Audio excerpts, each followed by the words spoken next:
Si la OTAN y Rusia entran en guerra, ¿quién pierde hora a hora? Bienvenido a nuestro canal, donde encontrará las últimas noticias militares.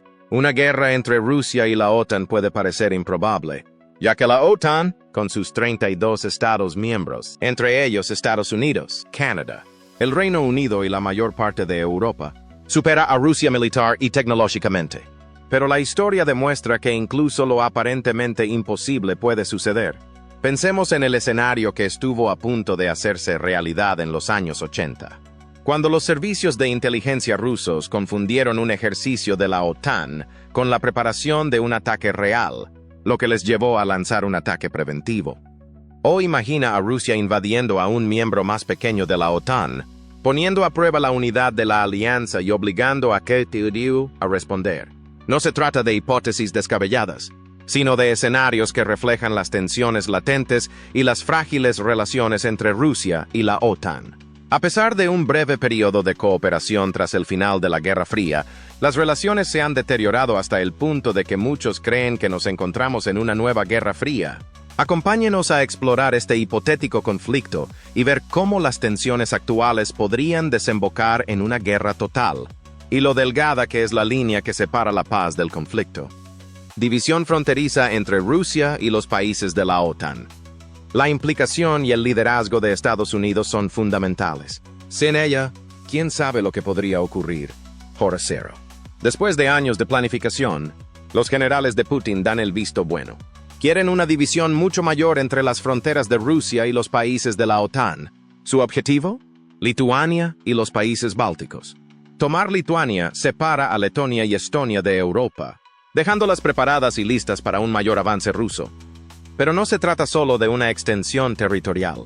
Los rusos se sienten totalmente traicionados por la OTAN, y por Estados Unidos en particular.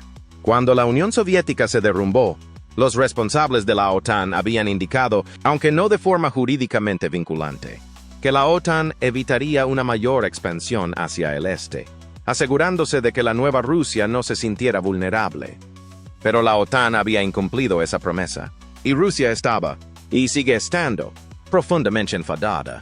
Toda posible confianza quedaría anulada en cuanto los países fronterizos con Rusia se unieran a la OTAN, lo que provocaría una inevitable escalada de la tensión y la posibilidad de una nueva guerra fría o caliente. La guerra en curso en Ucrania no ha salido como estaba previsto.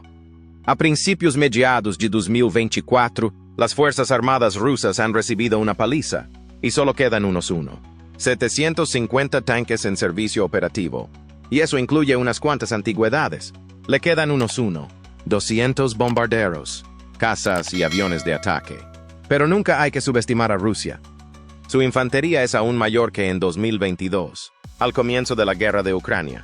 Y a pesar de las importantes pérdidas de equipos y vehículos, la cadena de producción se está acelerando. Y las estrechas relaciones con aliados como China e Irán significan que cada día se acumulan más y más en el inventario. Tras meses de pruebas y sondeos, incluidas las violaciones del espacio aéreo y naval, así como la acumulación de tropas en la frontera, Rusia ha visto poca respuesta militar por parte de los aliados lituanos de la OTAN. Los líderes occidentales han condenado verbalmente las amenazas apenas veladas de Rusia, pero nadie ha enviado misiles, barcos, aviones o refuerzos a su pequeño aliado. Vayan. Llega la hora cero. Hora del juicio final. Es medianoche. Los pocos cientos de tanques que le quedan a Rusia, retirados de la guerra en Ucrania, están alineados en la frontera de Lituania. Encienden sus motores y, escoltados por 100,000 soldados, en su mayoría recién reclutados, se acercan al paso fronterizo. Simultáneamente, las interferencias de GPS y radar paralizan los sistemas de navegación y comunicación lituanos, protegiendo a los soldados y armamento rusos de la mayoría de los misiles. Rusia lanza una andanada de miles de misiles lanzados desde el mar y el aire, junto con drones de fabricación iraní, utilizando primero sus modelos subsónicos, más débiles, baratos y desechables. Lituania tiene muy pocas unidades de defensa aérea y la OTAN no ha terminado de ratificar el acuerdo por el que el país albergará sus lanzadores más avanzados. Las defensas aéreas del país se verán rápidamente desbordadas, momento en el que entrará en juego el arsenal supersónico e hipersónico. Simultáneamente, Rusia lanza sus cazas de repuesto de cuarta y quinta generación, incluidos los viejos Sukhoi 27, MiG-29, así como sus homólogos más recientes, los Su-30, Su-35 y un par de flamantes Su-57. Las fuerzas aéreas lituanas, los LTF, no tienen ninguna posibilidad. Por excelente que sea su entrenamiento, sus efectivos son abrumadores. Sus aproximadamente 6 aviones en activo son en su mayoría helicópteros y aviones de transporte. Nada que envidiar a los modernos reactores multipropósito. Aunque las estaciones de radar de largo alcance del este del país ven venir a los rusos a una milla de distancia, no pueden hacer nada. Los jets se les echan encima casi de inmediato, dirigiéndose directamente a la base aérea LTAF de Šiauliai. Rusia tiene 2 objetivos principales y 2 secundarios. En primer lugar, pretende tomar Vilnius, la capital lituana, cerca de su frontera, antes de que la OTAN pueda responder. En segundo lugar, tratará de apoderarse de terreno entre Bielorrusia y Polonia, ralentizando las defensas terrestres de la OTAN. Luego, si puede conquistar los 3 estados bálticos sin desencadenar una guerra nuclear, tendrá un importante acceso al Báltico y una barrera mucho mayor entre sí y los avances de la OTAN. Y por último, incluso si todo se queda en nada, Putin aprenderá muchísimo sobre cómo conduce la guerra la OTAN. La División de Inteligencia de Lituania, la VSD, esperaba este movimiento desde hace tiempo. Después de todo, ¿por qué si no un país abiertamente amenazador alinearía sus tropas en la frontera? Sin embargo, las peticiones de ayuda de Lituania a los aliados de la OTAN no se han tenido en cuenta hasta ahora. Nadie más creía que Rusia fuera a iniciar otra guerra, sobre todo teniendo en cuenta sus continuas pérdidas en Ucrania. ¿Y qué equivocados estaban? Hora 1. El ataque ha sido estratégicamente programado. Casi todos los líderes de la OTAN en el mundo están durmiendo o preparándose para irse a la cama. Solo el presidente estadounidense y el primer ministro canadiense siguen despiertos, pero están disfrutando de raras tardes tranquilas con sus familias. Pero los agentes de inteligencia están bien despiertos, en todo el mundo. Los dirigentes de la OTAN son despertados urgentemente de su letargo y convocados de inmediato a reuniones de alta seguridad. Se les informa de la invasión rusa. El primer ministro británico, el presidente francés y el canciller alemán intentan somnolientos comprender la gravedad de la situación. Al mismo tiempo, sus 2 homólogos norteamericanos se llevan las manos a la cabeza. El mundo está al borde de la guerra, y el artículo 5 del acuerdo de la OTAN obliga a tomar represalias, junto con otros 26 países y, por supuesto, la propia Lituania. ¿Podrían las represalias desencadenar una guerra nuclear y la destrucción mundial? Pero dejando a un lado las obligaciones legales, ¿es una respuesta plausible una represalia agresiva? ¿Salvará vidas? O lo que es más importante, corre el riesgo de desencadenar una guerra nuclear total, la destrucción mutua asegurada de todas las grandes potencias y millones de víctimas innecesarias? La Fuerza de Respuesta de la OTAN, la NRF, y sus 40,000 efectivos están preparados y listos para responder. Se han estado entrenando para ello y saben que la OTAN puede movilizar rápidamente otros 300,000 soldados, con millones más preparados para ser llamados a filas, pero necesita el visto bueno. No puede actuar sin autorización desde arriba, y los dirigentes de la OTAN tienen un dilema. La OTAN se puso en marcha para disuadir la expansión y la agresión soviéticas, tratando de evitar el conflicto. Ahora que la guerra ha comenzado de todos modos, se enfrentan a una situación sin precedentes. ¿Cómo deben responder? Segunda hora. Los negociadores de la OTAN intentan inmediatamente abrir canales de comunicación con el Kremlin. Están profundamente preocupados por el riesgo de una guerra nuclear mundial y la destrucción total, pero nadie responde. ¿Y por qué nadie responde? Los líderes de la OTAN no saben qué hacer. De hecho, en Rusia, Putin y sus generales están ignorando a propósito el timbre de la línea roja, esperando a ver cómo responde Occidente. ¿Qué harán? Hasta entonces, continuarán con la invasión como estaba previsto. Mientras tanto, a medida que se acerca el amanecer, empiezan a ocurrir cosas extrañas en las industrias de toda Lituania y de sus vecinos bálticos, Estonia y Letonia. Los interruptores de las subestaciones eléctricas de todo el país empiezan a saltar misteriosamente. Las redes bancarias se desconectan. Las puertas de los puertos dejan de funcionar y aparecen mensajes extraños en los teléfonos de funcionarios y contratistas. Al poco tiempo, la gran mayoría de los ordenadores no muestran más que una pantalla en negro y un mensaje de rescate exigiendo el pago de Bitcoin. A primera vista, parece un grupo de piratas informáticos extorsionadores independientes, pero el momento estratégico no deja lugar a dudas. Los hackers de élite rusos, como el escurridizo grupo GRU conocido como Sandworm, están casi con toda seguridad detrás de la matanza. Cuando los lituanos se despiertan en guerra, se encuentran con que sus sistemas de calefacción y aire acondicionado están desconectados. No importa, han sobrevivido a mucho más que el malestar relativamente leve causado por un ataque primaveral a una infraestructura como esta, pero pronto descubren que se trata de mucho más que sus sistemas. La mayor parte de la electricidad sigue cortada, lo que impide que funcionen las farolas, se carguen los coches eléctricos y abran las tiendas. Y lo que es aún más peligroso, el software que ayuda a las Fuerzas Armadas a dirigir a su personal y organizar movimientos estratégicos queda totalmente destruido, junto con todas sus copias de seguridad. Sin embargo, sus líderes y soldados son resistentes. Recurren a métodos menos convencionales para facilitar la comunicación. Entre ellos se encuentran las comunicaciones por WhatsApp a través de Wi-Fi por satélite, e incluso corredores que llevan notas de un lado a otro. Hora 3.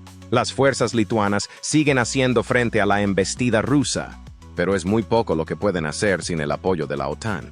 Los valientes soldados eliminan a los rusos en una proporción de más de 5-1.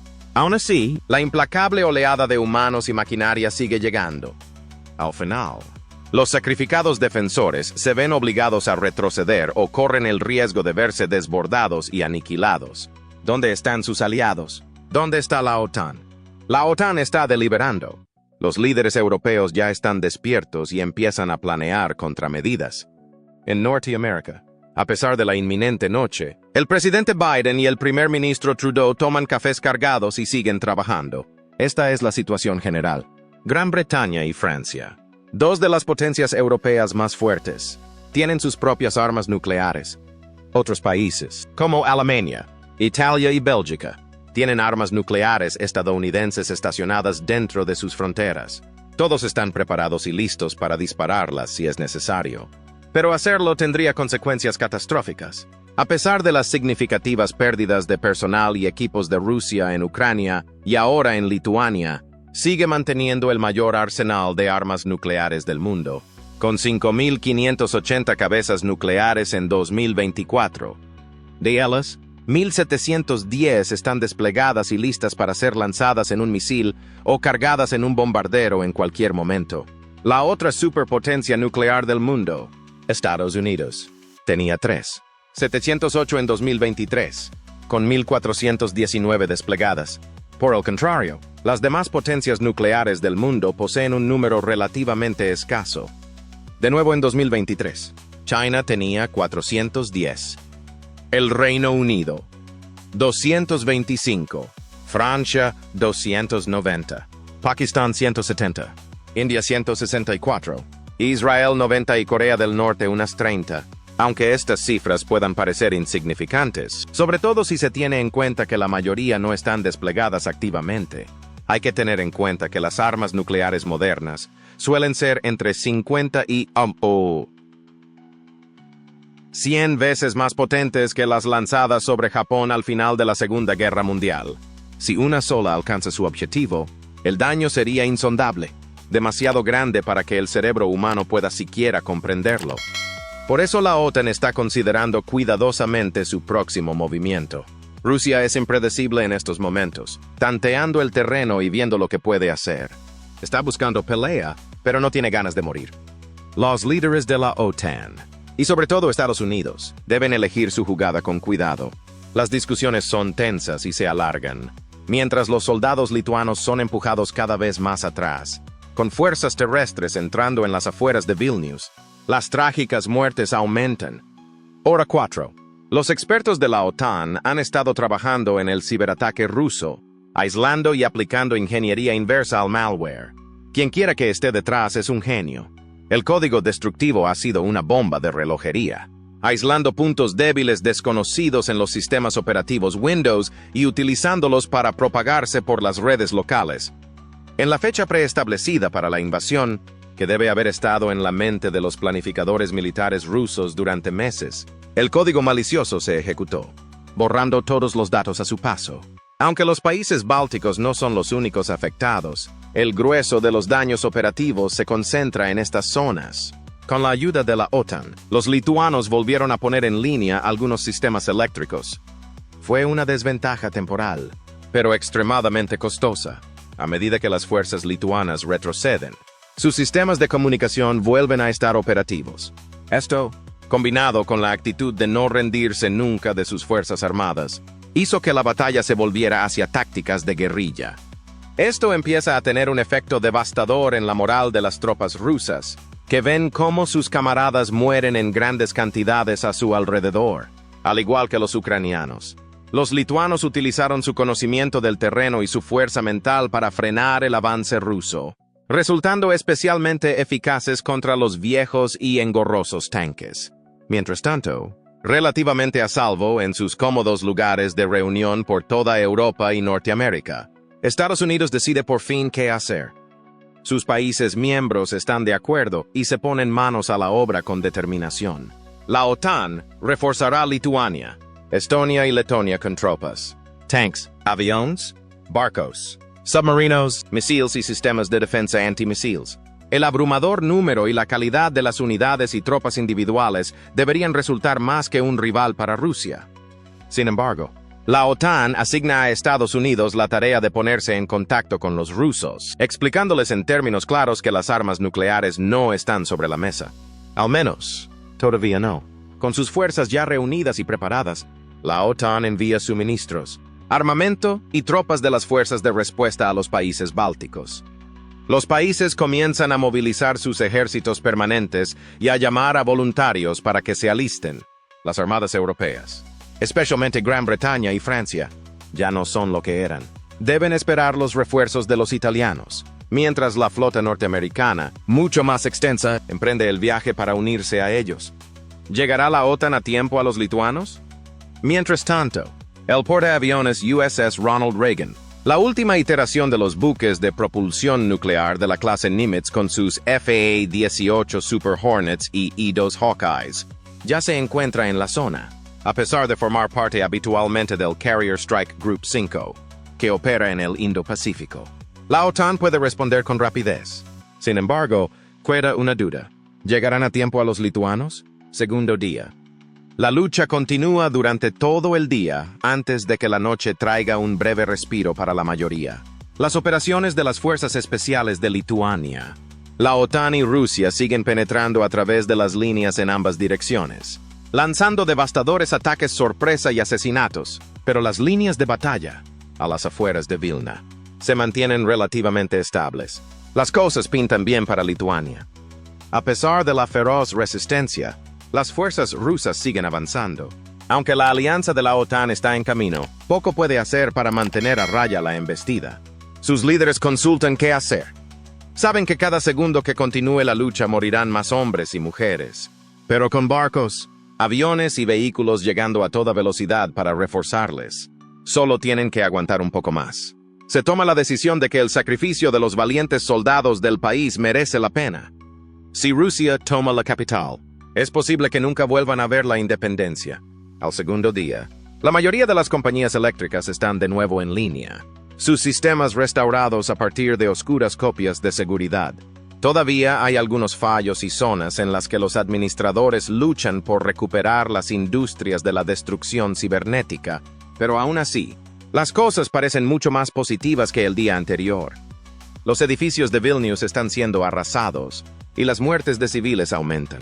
El fuego de artillería y misiles derriba infraestructuras críticas, como centrales eléctricas, transformadores e incluso hospitales. La situación es desesperada.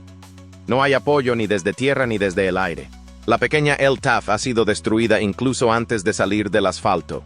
Mientras tanto, la OTAN introduce aún más sanciones oficiales contra Rusia, golpeando duramente su economía.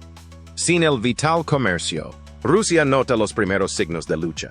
Sin embargo, Muchos más países fuera de la OTAN dependen de las importaciones y exportaciones rusas, especialmente China, Irán, Bielorrusia y Corea del Norte. Aunque su comercio se reduzca significativamente y los mercados bursátiles sufran un varapalo, las fuerzas rusas no muestran signos de desaceleración. Las Fuerzas Armadas lituanas están cada vez más cansadas a medida que se acerca el final del día. El armamento ruso sigue entrando en tropel por la frontera y llueven misiles. Con los sistemas de defensa antimisiles locales completamente desbordados, las muertes de civiles y los daños a las infraestructuras aumentan exponencialmente. Pero al caer la tarde llegan los primeros signos de esperanza. Aviones de quinta generación aterrizan en la vecina Polonia, listos para lanzar devastadores contraataques. En los países vecinos y en Lituania llegan lanzadores de misiles transportados en vehículos, utilizados para el ataque y la defensa. Estos entran inmediatamente en acción, reduciendo significativamente los daños desde el aire y proporcionando a los jets y bombarderos rusos un adversario sustancialmente más complejo. Día 3. Durante todo este tiempo, Rusia ha tenido un agujero enorme, el Mar Báltico. Con toda Escandinavia ahora en la OTAN, hay muchos lugares desde los que se puede reforzar Lituania y mantener el acceso marítimo al país. La flota rusa del Mar Báltico está formada únicamente por un viejo submarino soviético tradicional, el Dmitrov. Es uno de los submarinos más antiguos de toda la armada rusa. A pesar de contar con unas 2 fragatas, 27 corbetas y unas pocas lanchas de desembarco, la flota del Mar Báltico está irremediablemente anticuada y se centra más en la inteligencia y el movimiento de tropas que en el poderío militar. Su único destructor, el Sovremenny-class Nostoychevi, lleva en reparación desde 2019. La flota del Báltico simplemente no ha sido la prioridad junto a, por ejemplo, la flota del Mar Negro o la flota del Norte en el Ártico. Al comienzo del tercer día de guerra, Rusia contacta con la OTAN. Las flotas combinadas han alcanzado distancias a las que pueden enfrentarse. Comienza a llover artillería pesada sobre las posiciones rusas, y las bases navales rusas en Kaliningrado se ven inmediatamente desbordadas. Las fuerzas navales de la OTAN son simplemente muy superiores en número y potencia de fuego. Y no es solo en el mar donde la OTAN comienza a tomar ventaja, apoyando a su pequeño estado miembro. Los lanzamisiles se alinean, manteniéndose a una distancia significativa unos de otros para garantizar la seguridad en el aislamiento. Los jets rusos tienen ahora un problema considerable para evitar los misiles de los avanzados sistemas de defensa antimisiles Patriot. Casi todos los misiles rusos son interceptados, y Lituania y la OTAN inician contraataques contra posiciones y puntos de refuerzo rusos. Los aviones de la OTAN se unen a ellos y bombardean los objetivos sin descanso. Los sistemas de defensa antiaérea rusos se ponen a trabajar, pero a medida que pasa el tiempo, los misiles de la OTAN se reabastecen constantemente, y siguen llegando cazas de quinta generación con capacidades mejoradas de evasión de misiles. Rusia, por su parte, tiene un suministro limitado tanto de misiles como de cazas, y no puede permitirse reducir significativamente sus existencias ni gastar innecesariamente sus misiles hipersónicos o cazas de quinta generación en caso de un futuro conflicto de mayor impacto. Es hora de hablar. Comienzan las negociaciones. Pero mientras tanto, los combates continúan. Putin está decidido a aprender todo lo que pueda sobre su enemigo. Del mismo modo, las tropas de la OTAN luchan con renovada determinación por una Lituania libre. Aunque la mayoría de los líderes de la OTAN confían ahora en la victoria, aún no están seguros de cuándo llegará, ni del coste total de la guerra una vez que se depongan las armas. Segunda semana. A medida que la guerra se adentra en su segunda semana, las tornas cambian decisivamente a favor de la OTAN. La superioridad numérica y la calidad superior de esos números significan que los ejércitos de la OTAN tienen una ventaja masiva. Los aviones F-35C de los portaaviones dominan las posiciones rusas, respaldados por los Eurofighter Typhoons europeos. Con puntos de apoyo y bases de operaciones establecidas en toda Polonia, Estonia y Letonia, golpean a las fuerzas rusas desde el norte y el sur, reforzándolas en enjambres. Las bases navales en Suecia, Noruega, Finlandia y Dinamarca permiten a los buques aliados atracar, reabastecerse y volver a atacar repetidamente a las fuerzas rusas atrapadas. diezmando su flota del mar Báltico y concentrándose en Kaliningrado, el principal puerto marítimo ruso. Con los daneses controlando el acceso al mar Báltico desde el norte, Rusia no tiene prácticamente ninguna posibilidad de escapar. Su única esperanza es rendirse o luchar junto a los ataques a puertos o cadenas logísticas. Afortunadamente para Rusia, los ciberataques son su especialidad. Los hackers gubernamentales lanzan una andanada de denegación de servicio, distribuida y sondas de malware hacia los puertos de la OTAN de propiedad escandinava. Tuvieron cierto éxito inicial, ya que los trabajadores portuarios y los marineros se confundieron y perdieron el acceso a los horarios y a la información sobre la carga. Esto provoca largas colas de barcos que se adentran en el mar, y estos buques de la OTAN son vulnerables a los ataques. Los misiles rusos. Los jets y su flota naval se vuelcan para atacar a los barcos y consiguen causar daños críticos a un par de ellos, pero se ven abrumados y obligados a retirarse por los buques de guerra de escolta reunidos apresuradamente. Los ciberataques pueden suponer una inmensa ventaja temporal. Sin embargo, los expertos en ciberseguridad suelen encontrar una forma de restaurar los datos de los que se ha hecho copia de seguridad o de solucionar el malware en unos pocos días, a veces unas pocas horas. En este caso, los expertos en ciberseguridad de la OTAN consiguieron que los sistemas portuarios volvieran a estar en línea y actualizados en pocas horas. Los trabajadores portuarios que hacen horas extras tardan solo un par de días en volver a trabajar. A medida que Rusia retrocede más y más, las cosas parecen cada vez más sombrías. Segundo mes, Rusia comienza a consolidar sus fuerzas. Putin sabe que no va a hacer más progresos contra la OTAN y reúne a todas sus tropas de nuevo a través de la frontera rusa. Pero hay un último movimiento en el libro, y uno que sacude a Biden, Sunak, Scholz, Macron, Trudeau, y el resto de los líderes de la OTAN a su núcleo. Los servicios de inteligencia sugieren que se están preparando armas nucleares para su lanzamiento en Kaliningrado y el sur de Bielorrusia. Sin otra opción, la OTAN decide rápidamente que debe actuar, preparando misiles Tomahawk con ojivas nucleares. Aunque Rusia sigue teniendo muchos misiles, la invasión de Lituania nunca pretendió ser una expansión territorial ni una declaración de guerra al resto de la OTAN. Los dirigentes rusos nunca emprenderían una acción tan escandalosa, no sin una buena razón para creer en su éxito al menos. No. En cambio, la invasión lituana siempre tuvo muchas probabilidades de fracasar. ¿Se utilizarían armas nucleares? ¿Intervendría Estados Unidos? Siempre iba a acabar siendo una prueba, una especie de trágico ejercicio con fuego real, una prueba de las capacidades de Rusia, un examen de cómo respondería la OTAN. ¿Estarían las armas nucleares sobre la mesa? ¿Se involucrarían los estados? ¿O se negaría a arriesgarse a una mayor escalada del conflicto? Rusia no ha ganado terreno militar ni ha establecido ningún punto de apoyo. Pronto se verá obligada inevitablemente a retirarse. Y sin embargo, eso es lo que Putin y sus líderes siempre esperaron que ocurriera.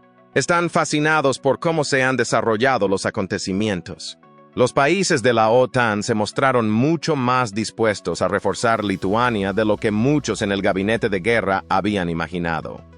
Igualmente, la respuesta inicial de la OTAN estuvo plagada de confusión, vacilación y una pizca de pánico. Incluso mientras los misiles de la OTAN golpean con fuerza, diezmando sus fuerzas, Rusia siente un brillo de satisfacción. Ha aprendido mucho.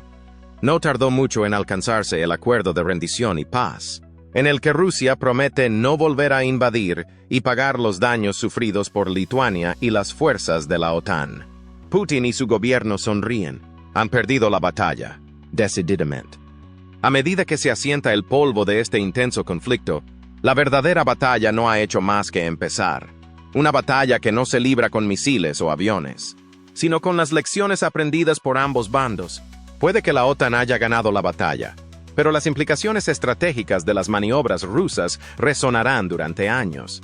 ¿Qué opina usted? ¿Fue solo una prueba o Rusia tenía ambiciones mayores? ¿Podrían las armas nucleares haber cambiado las tornas? ¿O este enfrentamiento siempre estuvo destinado a la diplomacia?